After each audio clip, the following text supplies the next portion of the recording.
सारा दिन हम खड़े खड़े काम करते रहते हैं, घूमते रहते हैं, सर तक खून मुकम्मल नहीं पहुंचता। इसीलिए चेहरे पर लाल पानी नहीं दिखता, आंखों में सुर्ख डोरे नहीं दिखते, दिमाग में अच्छा भेजा नहीं दिखता है, नहीं तो गुस्से से भरा हुआ पकाया हुआ उबला हुआ गरम गरम भाप मारता हुआ ले जाएगा। इसलिए जब हम बोलते तो नोच लेते।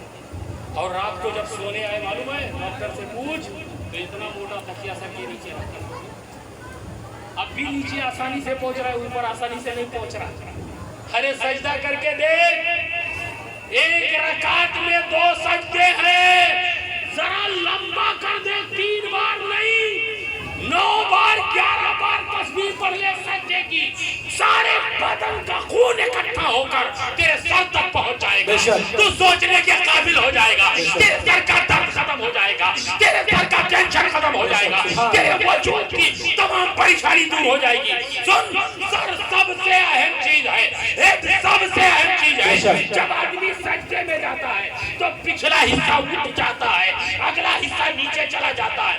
24 घंटे में अगर तू 20 रकात पढ़ेगा तो 40 सजदे बने।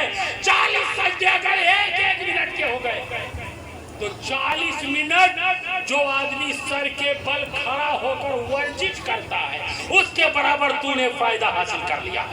बोलो नौजवानों, अपने रब को राजी करना है ना।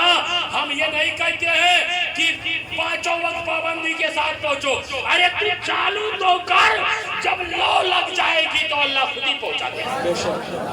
शुरू तो कर, कोई मकान एक बैग नहीं बनता है, बनवाता कौन है? अल्लाह। बनाता कौन है? बंदा। लेकिन बनने की तौफीक कौन देता है? अल्लाह। लेकिन अल्लाह बुनियाद रखने तेरा नहीं आता है। तू ही मौलवी साहब को, पीर साहब को, इमाम साहब को या गांव के बड़े बूढ़ों को बुलाकर 5 ईंटा रखवाकर बिस्मिल्लाह तू ही करता है। जब तू शुरू कर देता है तब अल्लाह तकमील की तौफीक देता है।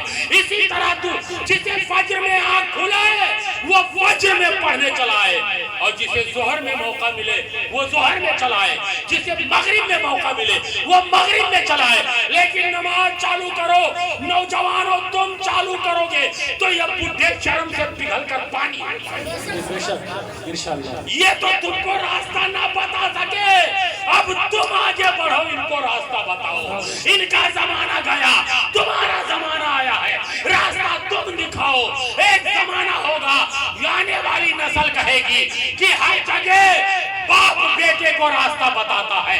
जो कहिया एक ऐसा गांव है जहां बेटे अपने बापों को रास्ता बताते हैं। बोलो अच्छी बात है कि नहीं? इंशाअल्लाह मेरी दुआ यह है, बस मैं अपनी गुफ्तगू खत्म करूं, मेरी तबीयत कुछ ज्यादा ही खराब है। मैं अभी जुमा के दिन देखो बोलने में कितनी तकलीफ हो रही थी, मैं लिहाजन चला आया। आने वाला मैं बंदा नहीं था, लेकिन मैं आया इसलिए हूँ ताकि 2-3 चीजें मैं बताऊं, और तीनों चीज बता दिया। एक तो ये कि आप लोग भी नबी का सदका खाना चाहिए जी, मखलूक के सदके से बचो जी जी। और दूसरी चीज ये, कोई काम करो तो दिखावे के लिए न करो, अल्लाह की रजा के लिए करो। यानी 100 रकात नफिल पढ़ सकते हो, 100 रकात पढ़ने में मैं भी पहुंच गया, ये भी पहुंच गया, ये भी पहुंच, सबने देख लिया। 2 रकात छिप के पढ़ लो, अल्लाह को राजी कर लो। मौलवी साहब राजी हो चाहे नाराज रहो, मैं राजी रहूं चाहे नाराज रहूं, अरे अपने रब को राजी कर ले यार, तेरा कोई दुश्मन कुछ नहीं बिगाड़ता। और तीसरी चीज ये है कि अपने मरहूमीन की साले सवाब के लिए भाड़े और किराए के पुरान खानों पर भरोसा न करो जी। ऐसा नहीं कि वो भरोसा के लागे, यानी आप लाचार और मजबूर होते जा रहे हैं, क्योंकि काम तब चलता जाएगा। मैं बताऊं, जैसे मैं बैठा हूँ, कोई आदमी खाना निकाल कर ले आए तो मुझे निकालने की जरूरत नहीं, फिर एक आदमी आए मेरा हाथ धुला दे तो मुझे हाथ धोने की जरूरत नहीं है, फिर एक आदमी उसको चम्मच से उठाकर मेरे मुंह में डाल दे तो मुझे हाथ भी डुबाने की जरूरत नहीं है, और फिर जब खा लिया وہی آدمی پانی پلا دے اور کوئی آدمی ہاتھ دھلا دے، پھر جوتا پہنا کر مجھے میرے بستر تک پہنچا دے. بھلا بتاؤ میں کاہل ہوتا جاؤں گا کہ نہیں؟ اور جب تک بھارے کی قرآن چلتی رہے گی تب تک تم کاہل ہوتے چلے جاؤ گے. اپنے بچوں کو قرآن پڑھنا نہیں سکھاؤ گے، اور اگر تم نہیں سکھاؤ گے ایک دن ایسا آیا انشاءاللہ میں پابندی لگا دوں گا، کوئی دوسرے کا بچہ دوسرے گھر کو قرآن پڑھنا نہیں.